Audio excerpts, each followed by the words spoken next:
Maybe you've felt it your whole life, that strange sense of seeing deeper than others, noticing the things no one else seems to catch. You walk into a room and instantly feel the energy, the unspoken stories, the hidden intentions. Some people call it intuition, but Carl Jung would say it's something rarer, a whisper from the unconscious mind, guiding those who are chosen to carry an inner spiritual power that can't be taught or imitated. It's ironic, isn't it? In a world obsessed with noise, the women who hold the deepest wisdom rarely need to speak loudly. They move quietly, yet life arranges itself around them. Synchronicity follows them like a shadow. While others chase external achievements, they are driven by something internal, an ancient compass pointing toward self-awareness, shadow work, and inner transformation. They are not special because life was easy, but because they learned to turn light and darkness into inner alchemy. And here's the paradox. These women often think there's nothing extraordinary about them. They wonder why they feel everything so intensely, why strangers confess their secrets to them, why they are drawn to depth psychology, symbols and meaning, Jungian dream interpretation, or the mysterious language of the collective unconscious. They think they are just different. But what if this difference is the key to a spiritual awakening few are ready for? Some say this sensitivity is a burden. Others call it a gift. Jung believed it's both. Because when you carry this kind of awareness, you don't just live life, you decode it. You perceive the shadow in relationships, the emotional alchemy beneath suffering, the hero's journey hidden inside ordinary days. And whether you realize it or not, this inner voice of the self has been guiding you all along, preparing you to step into a leadership that requires no permission. A presence that doesn't dominate, but transforms. If any of this feels familiar, if you've ever wondered why you see more, feel more, or know more than makes sense, then you're exactly where you're meant to be. This journey is for the chosen few. She carries something you can't quite name, a quiet current running beneath the surface. Some call it intuition, but Jungian psychology would whisper that it's the unconscious mind speaking in symbols and meaning. This invisible mark isn't loud. It feels like a gentle tap on the shoulder, reminding the human psyche that light and darkness aren't enemies, just partners in inner transformation. Carl Jung described women like this as those in dialogue with the self, moving beyond persona and shadow while honoring both. They are not trying to prove their worth. Their presence alone says enough. It's the kind of spiritual awakening that doesn't require a stage. It simply is. Anyone who's been in a room with such a woman knows that the power of the mind can be felt before it's understood, like a dream interpretation unfolding slowly. No fireworks, no hype, just resonance. To others, she may look ordinary, answering emails, washing dishes, walking her dog, yet her perception meets life differently. It's like she's tuned into a frequency the collective unconscious always broadcasts, but few learn to hear. In her inner world, archetypes move like old friends, whispering guidance that most miss in the noise of projection and perception. She sees the symbolism of light and dark in everyday life, a stranger's words, a sudden emotion, a strange coincidence, and recognizes synchronicity explained not as magic, but as conversation with the invisible. People often ask why they feel calmer near her, but she just smiles, knowing emotional awareness is its own healing. It's not that she avoids pain, she transforms it through inner alchemy. That's the invisible mark, not the absence of struggle, but the ability to walk with it gracefully. Someone might ask how to cultivate this sense of divine intelligence. It often starts with noticing subtle nudges, a dream that won't leave you, an inner voice of the self urging a small change, a symbol repeating. Jung and modern psychology agree that what we repress becomes the repressed self that later pulls strings from the shadow. So she pays attention instead. She scribbles dreams in a notebook, and if you were to open it, You'd see Jungian dream symbols dancing alongside mundane details like grocery lists. That blending of spirit and life is where inner transformation grows. She practices shadow work gently, not as punishment but as emotional alchemy, learning how to face your shadow with compassion. She reads authors like Clarissa Pinkola Estes or even the Hero's Journey frameworks to anchor her unfolding. Small steps, deep impact. In everyday life, the invisible mark looks practical. Picture her having a difficult conversation. Instead of reacting, she listens beneath the words, sensing projection and perception at play. When tension rises, she doesn't shrink, she breathes, knowing consciousness expands through discomfort. If she feels jealous or triggered, she doesn't hide behind persona and shadow. She welcomes these visitors as teachers. She might take a walk, light a candle, journal through her emotions, asking, "What is this really trying to show me?" Healing the inner child isn't a weekend retreat. It's holding the wounded parts daily, offering them space to breathe. The alchemy of trauma becomes her teacher, shifting pain toward wisdom. She's proof that shadow integration techniques aren't only for therapy sessions. They are for the kitchen table, the subway ride, the quiet moments at night. Interestingly, this divine intelligence shows itself not through perfection but humanity. She laughs at herself when she makes mistakes, knowing individuation is messy and nonlinear. She understands narcissism and the unconscious, not to judge others, but to stay aware of her own shadow in relationships. Her spiritual awakening isn't a performance. It's a daily choice to return to authenticity. Friends feel safe with her because, not despite, her vulnerability. She embodies the wounded healer, showing that scars don't diminish power, they refine it. When synchronicity shows up, a book falling off a shelf, a chance conversation, she doesn't force meaning, she simply stays curious. There's a humility in her connection to symbols and meaning that keeps her grounded. And that's the mysterious thread that leads us toward Jung's deeper key. Most people spend their whole lives polishing the mask they show to the world, unaware that this mask is only the thinnest layer of consciousness. Carl Jung called it the persona, the version of us designed to please and blend in. The woman who accesses divine intelligence senses early that the outer shell isn't the whole story. Her journey begins the moment the unconscious mind whispers truths beyond what the persona can handle.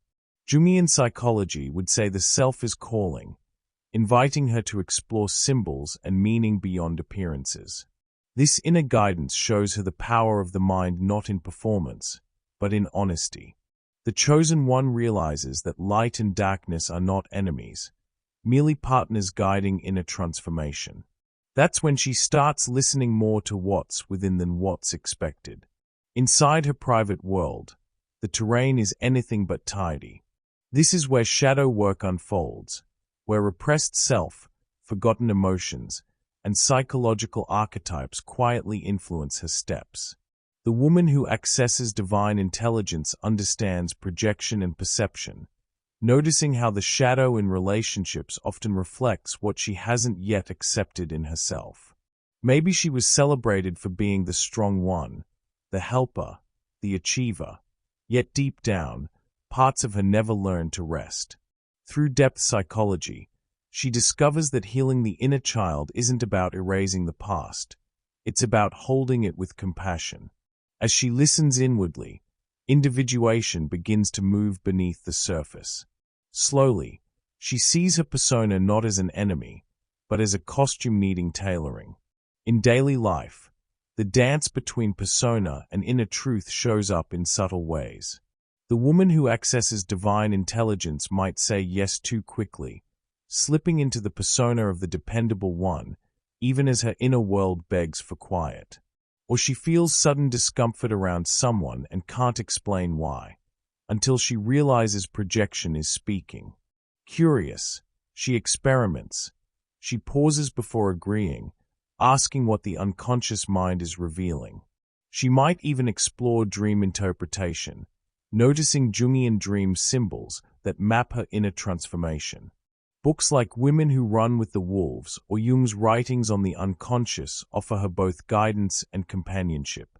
In this way, spiritual awakening becomes integrated, not somewhere else, but here, in dishes, commutes, and quiet rooms. Then comes the turning point, sometimes gentle, sometimes disruptive, when the chosen one notices that her persona feels too small for the life she senses ahead. This marks the beginning of emotional alchemy. Rather than rejecting the shadow, she invites it to speak. She notices how narcissism and the unconscious intertwine in those who cling to perfection, and she intentionally chooses another route: sincerity, ground-level humility, truth. She writes honestly in her journal, not to sound wise, but to sound real. Synchronicity Explained becomes a living language, subtle signs showing her that inner and outer worlds are lining up. Healing through awareness becomes a ritual, sometimes through meditation, sometimes through a late-night heart-to-heart with a friend. As her persona softens, the inner voice of the self grows louder, clearer. The woman who accesses divine intelligence starts making decisions that mirror her truth, surprising those who thought they knew her. She sets boundaries, trusting the power of the mind to guide her gently through light and darkness. Her dreams become vivid. Jungian dream symbols appear like invitations: rivers, children, bridges, each carrying messages from the collective unconscious. She begins walking her own hero's journey, supported by archetypes in everyday life: the wise woman, the warrior, the wounded healer. And the further she travels inward, the more she realizes that this path is preparing her for something deeper: the alchemy of suffering, and how pain becomes a doorway into unexpected power. There comes a moment in almost every life when pain becomes too heavy to ignore. Most people try to outrun it, numbing, distracting, pretending. But the woman who accesses divine intelligence eventually realizes that her wounds are not walls, they are doorways. Carl Jung spoke of the wounded healer, the one whose suffering becomes a bridge to deeper consciousness. In Jungian psychology, her emotional scars awaken the unconscious mind, guiding her toward shadow work and inner transformation. Instead of asking, "Why me?" she begins asking, "What is this trying to reveal?" That subtle shift is emotional alchemy. It's where light and darkness shake hands. And quietly, beneath the noise of ordinary living, her pain starts pointing her toward the hero's journey. At first, it's messy. The chosen one might feel anger, shame, or confusion, not knowing how to face her shadow without getting lost inside it. She learns that every wound carries a story, and within that story lives an archetype waiting to be acknowledged: the powerless child, the abandoned daughter, the warrior who never had a sword. These psychological archetypes appear in dreams, in patterns of relationships, in the unconscious choices she repeats without noticing. Through depth psychology, she sees how projection and perception play roles in her closest bonds, especially when old pain rises. Healing the inner child isn't easy. It requires patience, gentleness, and space to feel. But little by little, understanding arrives. And with it, unexpected strength. The woman who accesses divine intelligence discovers that pain becomes power when she stops hiding from it. She might begin therapy, or read books like The Body Keeps the Score, Man's Search for Meaning, or Jung's writings on the unconscious mind. She tries practices like journaling, dream interpretation, long walks in silence, or rituals that honor her emotional awareness. Some mornings, she feels brave. Other mornings, she feels like giving up, and that's fine. Because true spiritual awakening is not a straight line. It's waves of light and darkness, each shaping the human psyche. Synchronicity Explained starts appearing more often. The right mentor, a meaningful symbol, a sentence overheard at just the right time. These signs remind her she's not alone in her alchemy of trauma. Slowly, She notices how her wounds allow her to understand others more deeply. She listens differently now. When a friend cries, she doesn't rush to fix. She holds space. That's the inner voice of the self guiding her toward compassion. Her pain taught her emotional alchemy, and now she can sit with someone else's darkness without fear. The chosen one sees how narcissism and the unconscious often emerge from unhealed wounds, and instead of judging, she feels empathy. She begins to recognize shadow in relationships, both hers and others, and that recognition creates freedom. She no longer sees pain as punishment. She understands it as initiation. The individuation process becomes real, not just a concept, but a lived truth, day by day. Eventually, a surprising gift begins to form. Her pain becomes purpose. Not by force, but through presence. She may choose to help others, as a mentor, a healer, an artist, or a quiet friend who sees beneath the surface. The wounded healer within her knows that the power of the mind strengthens each time she holds both light and darkness without shutting down. She becomes a living symbol of healing through awareness, proof that the repressed self can return home transformed. In time, the collective unconscious begins speaking through her stories, intuition, and gentle words. She holds her suffering like a sacred text, reading it slowly and offering its wisdom to those who seek meaning. And from this place, her path naturally begins pointing toward a new kind of perception, one guided by sacred timing and deeper listening to life. You ever wonder why you sometimes think of someone right before they call, or stumble onto a message that answers a question you didn't even know how to ask? The woman who accesses divine intelligence notices these moments more often than most. Carl Jung named this phenomenon synchronicity, meaningful coincidences that defy logic yet feel undeniably precise. They stir emotional awareness, as if the unconscious mind is whispering through everyday life.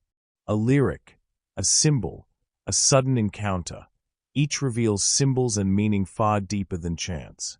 In these flashes, light and darkness work together, guiding the human psyche gently toward inner transformation. What seems random becomes a quiet invitation to pay attention, as though reality is speaking in code.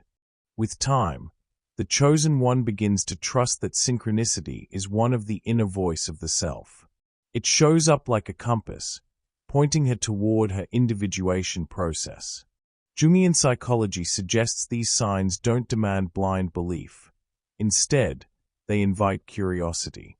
She may dream of a river, then meet someone who speaks of crossing emotional waters. She might see psychological archetypes show up in daily life, a stranger acting like the wise mentor, or a child reminding her of the inner child she is healing. Books like The Alchemist or Jung's writings on symbols and the unconscious help her decode these patterns. Slowly, she gains spiritual awakening not through fantasy but through grounded awareness, meeting each sign with humility rather than urgency. To use synchronicity wisely, she cultivates discernment, the ability to sense what truly aligns with her path. The woman who accesses divine intelligence learns to pause before jumping to conclusions. Is this invitation an expression of inner alchemy, or projection and perception disguised as guidance? When confusion arises, she checks in with her emotional alchemy. Does this feel expansive or heavy? She consults practices like journaling, dream interpretation, and even simple stillness. Sometimes she speaks to a trusted mentor or therapist, someone who understands depth psychology and how to face your shadow with clarity. This discernment keeps her grounded, helping her navigate the collective unconscious without losing herself in superstition. In everyday life, this looks surprisingly practical. She might notice recurring symbols, feathers, circles, bridges, and rather than obsessing, she reflects on their psychological meaning. If she repeatedly meets people who mirror her wounds, she explores the shadow in relationships, recognizing how the repressed self seeks integration. When an opportunity feels too good to be true, She listens to her body. Tightness means wait. Openness means explore. The chosen one doesn't chase signs. She invites them calmly, aware that the power of the mind can generate clarity or chaos depending on her awareness. And in doing so, she deepens her trust in the unconscious mind, allowing synchronicity explained to become an intuitive language between her and life itself. As her discernment grows, her life begins to rearrange with purpose. The woman who accesses divine intelligence feels less drawn to noise and more to quiet signals. A gentle insight during meditation, an inner nudge steering her away from narcissism and the unconscious patterns of others. She recognizes that true synchronistic guidance never rushes. It simply aligns. Friends notice her stillness, her confidence, the way she chooses what resonates rather than what impresses. She may not know the final destination, but she trusts the path that unfolds when the self leads. And slowly, her presence becomes magnetic, drawing others who sense her clarity, preparing her to understand leadership not as dominance, but as presence. There is a kind of leadership that doesn't need a microphone, a podium, or a spotlight. The woman who accesses divine intelligence leads simply by being. Her presence alone speaks. She's not the loudest in the room. Honestly, she doesn't want to be. Yet people notice when she walks in, because her energy feels grounded, centered, and strangely familiar to the soul. Carl Jung might say that her consciousness is aligned with the self, understood in Jungian psychology as the organizing center of the human psyche, deeper than ego, larger than personality, the inner blueprint guiding a person toward wholeness. While the ego deals with survival, tasks, and identity, the self whispers from the unconscious mind through symbols and meaning, nudging her toward inner transformation. Through this alignment, she embodies both light and darkness without pretending to be above either. Her aura reflects inner alchemy, a quiet fusion of wounds and wisdom that naturally inspires trust, turning leadership into resonance rather than control. This silent leadership begins inside.